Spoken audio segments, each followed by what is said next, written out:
Alright friends, welcome to BPSC basics. इस video में अभी हम लोग ना यूपीएससी की टॉपर हैं स्मृति मिश्रा मैम, रैंक 4 2022, ठीक है। और ये उनकी मार्कशीट है। तो उनके कॉपी से अभी हम लोग देखेंगे कि शॉर्ट आंसर कैसे लिखा जाता है, ठीक है। यूपीएससी में शॉर्ट आंसर जो होता है वो 150 वर्ड्स के लिखना होता है, 150 वर्ड्स में, ठीक है, और 10 मार्क्स का होता है। बीपीएससी में जो शॉर्ट आंसर है वो 8 नंबर और 7 नंबर का लिखना होता है, ठीक है। तो मोर और लेस इसी पैटर्न पे आंसर लिखना है, उसी में थोड़ा सा कट डाउन या कट शॉर्ट करना है, ठीक है।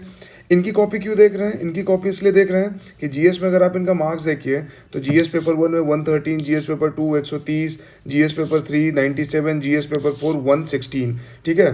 तो ये जो मार्क्स है इनका जीएस का, ये वन ऑफ द हाईएस्ट है, मतलब टॉप 5 टॉप 10 का जीएस का मार्क्स है इनका। तो इसका मतलब ये है कि अगर इनके जीएस के कॉपी को देखा जाए तो उससे हमें काफ़ी कुछ समझने को मिल सकता है। तो अभी हम लोग एक क्वेश्चन को देखते हैं। ये देखिए सवाल क्या है। Contradicting the doomsayers of idea of India as a nation, India has exhibited a successful experiment in democracy. Comment. मैं चाहूँगा कि आप लोग वीडियो को पॉज करें और थोड़ा सा इस पर ब्रेन स्टॉर्म करें और 4 5 10 पॉइंट जो आप लिख सकते हैं 2 3 मिनट में आप एक पेज पे लिखें, ठीक है। और या फिर आप फ्रेमवर्क बनाएं कि आप जो आंसर लिखते हैं तो इंट्रोडक्शन में क्या लिखते हैं, इसके फिर बॉडी में क्या लिखते हैं और कंक्लूजन में क्या लिखते हैं। क्योंकि किसी भी आइडियल आंसर का 3 पार्ट होता है, एक होता है इंट्रो, फिर बॉडी और उसका कंक्लूजन, ठीक है। तो आई होप कि आप लोगों ने कर लिया होगा वीडियो पॉज करके। तो चलिए फिर इसको अब आगे देखते हैं। ये रहा इनका इंट्रोडक्शन, ठीक है। सवाल को अच्छे से समझ लेना है। Contradicting the doomsayers of idea of India as a nation. जब इंडिया आज़ाद हुआ था, तो जब इंडिया गॉट इंडिपेंडेंस इन 1947, तो बहुत सारे लोगों को लग रहा था कि भाई India as a nation fail हो जाएगा। और जब आज़ादी हो रहे थे उसी समय पार्टीशन हुआ था, पाकिस्तान अलग से बना, ठीक है।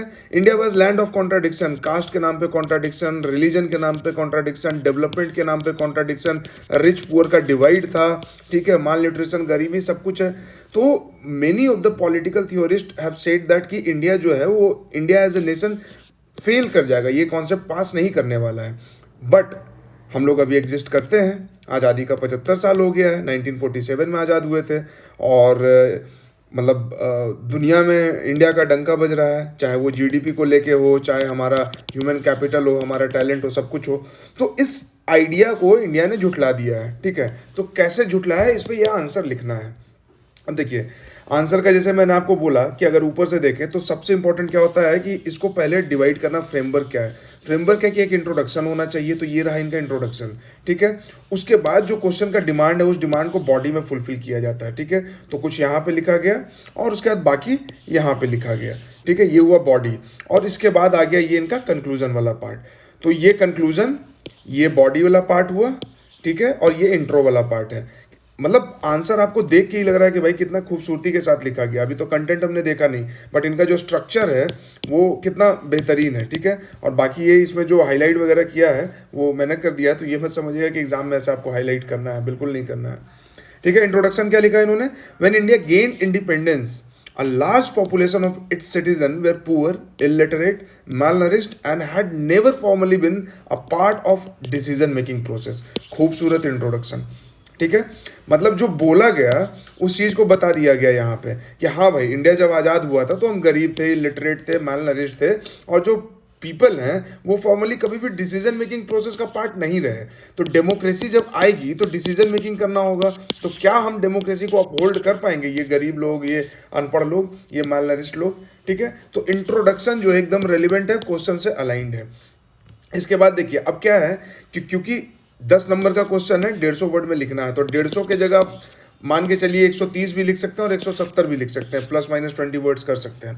तो बीपीएससी में लिखना है तो वहाँ पे भी 150 वर्ड 130 वर्ड में लिखना है। तो मान लीजिए कि यही सवाल वहाँ पे आ जाए, तो ये इसी तरह का आंसर हमें वहाँ पे भी लिखना है, ठीक है। तो अब यहाँ से इंट्रोड्यूस करने के बाद डायरेक्टली बॉडी पे जंप करते हैं। क्या लिखा गया है? India has exhibited a successful experiment in democracy, और इसको बॉक्स कर दिया कि भाई हमारा बॉडी यहाँ से शुरू हो गया। India has exhibited a successful experiment in democracy. Successful experiment है, क्यों? क्योंकि सवाल ही वही है।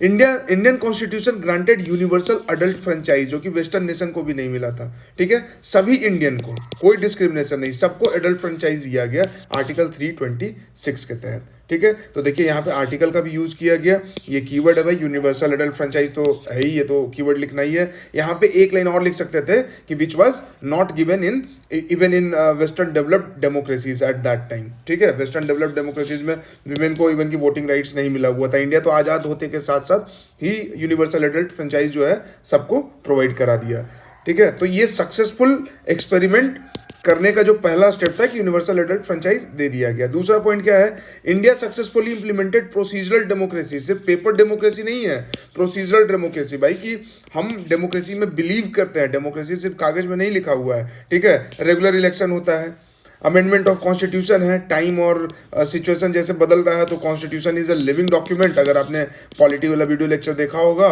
तो उसमें आपने ये सीखा होगा कि भाई हमारा कॉन्स्टिट्यूशन एक लिविंग डॉक्यूमेंट है। अगर नहीं देखा तो प्लीज़ जाइए और उसको भी देखिए, प्लेलिस्ट में डाला हुआ है वीडियो। और ये बात यहाँ पे लिख दी गई।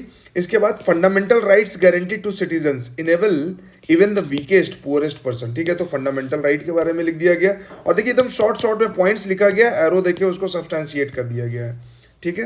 Questions and right to information जो अभी रीसेंट का है, ठीक है, वो पीछे का हमने लिख दिया। अब आरटीआई एक्ट दे दिया गया भाई कि right to information dawn in citizens right, एक तरह से इसको बोला जाता है कि भाई हमें सूचना का अधिकार है, सरकार क्या कर रही है, डिपार्टमेंट्स में क्या चल रहा है तो हम सूचना ले सकते हैं, ठीक है। कीप्स एग्जीक्यूटिव अंडर चेक, ठीक है, एग्जीक्यूटिव को अंडर चेक रखता है कि भाई एग्जीक्यूटिव की जगह गवर्नमेंट भी लिख सकते हैं, आपको आप अपने हिसाब से अप्रोप्रिएट वर्ड चूज कर सकते हैं, बट राइट टू इन्फॉर्मेशन यहाँ पे मार्के वाली बात थी, इसको हाईलाइट करना था कि भाई राइट टू इन्फॉर्मेशन, और इसलिए देखिए इन्होंने अंडरलाइन भी किया हुआ था इसको।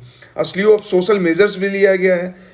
सोशल मेजर्स में क्या लिया गया भाई, तो लीगल एड प्रोविजंस है। अब इसमें जो भी आप लिख सकते हैं, रिजर्वेशन वाला भी लिख सकते हैं, विमेन रिलेटेड लिख सकते हैं, ट्रांसजेंडर से रिलेटेड लिख सकते हैं, चिल्ड्रन के लिए जो उनका एलिमेंट्री एजुकेशन जो है वो आर्टिकल 21A में डाल दिया गया और उनका फंडामेंटल राइट बना दिया गया। ये सब सोशल मेजर्स है, ठीक है। अनटचेबिलिटी को रिमूव किया गया, आर्टिकल 17 है, तो ये सब है।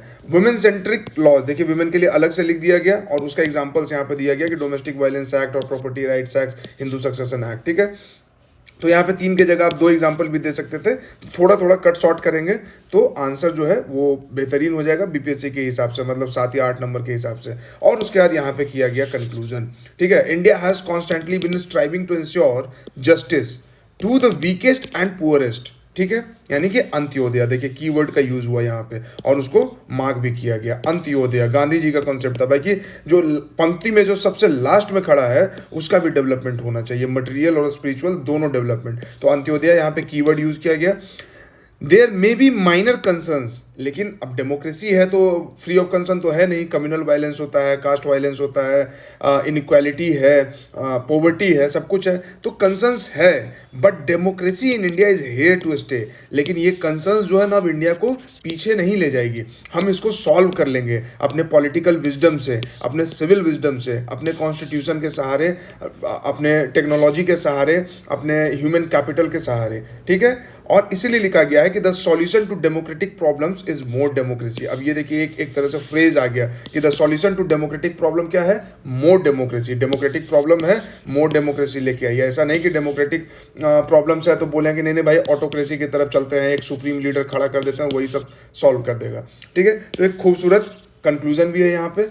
तो अगर इस आंसर को आप ठीक से एनालाइज करें तो आपको इसमें सब कुछ मिल जाएगा। इंट्रोडक्शन मिल रहा है, बॉडी पार्ट मिल रहा है, बॉडी में जो पॉइंट्स लिखा गया है उसको सब्सटेंशिएट किया गया एग्जाम्पल देके, फैक्ट्स देके, ठीक है।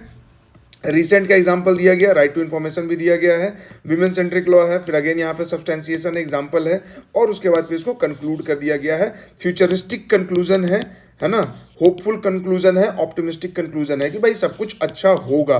हमेशा सिस्टम में सब कुछ अच्छा नहीं रहता है, बट ये हमारी जिम्मेदारी है कि चीज़ों को हम ठीक करें।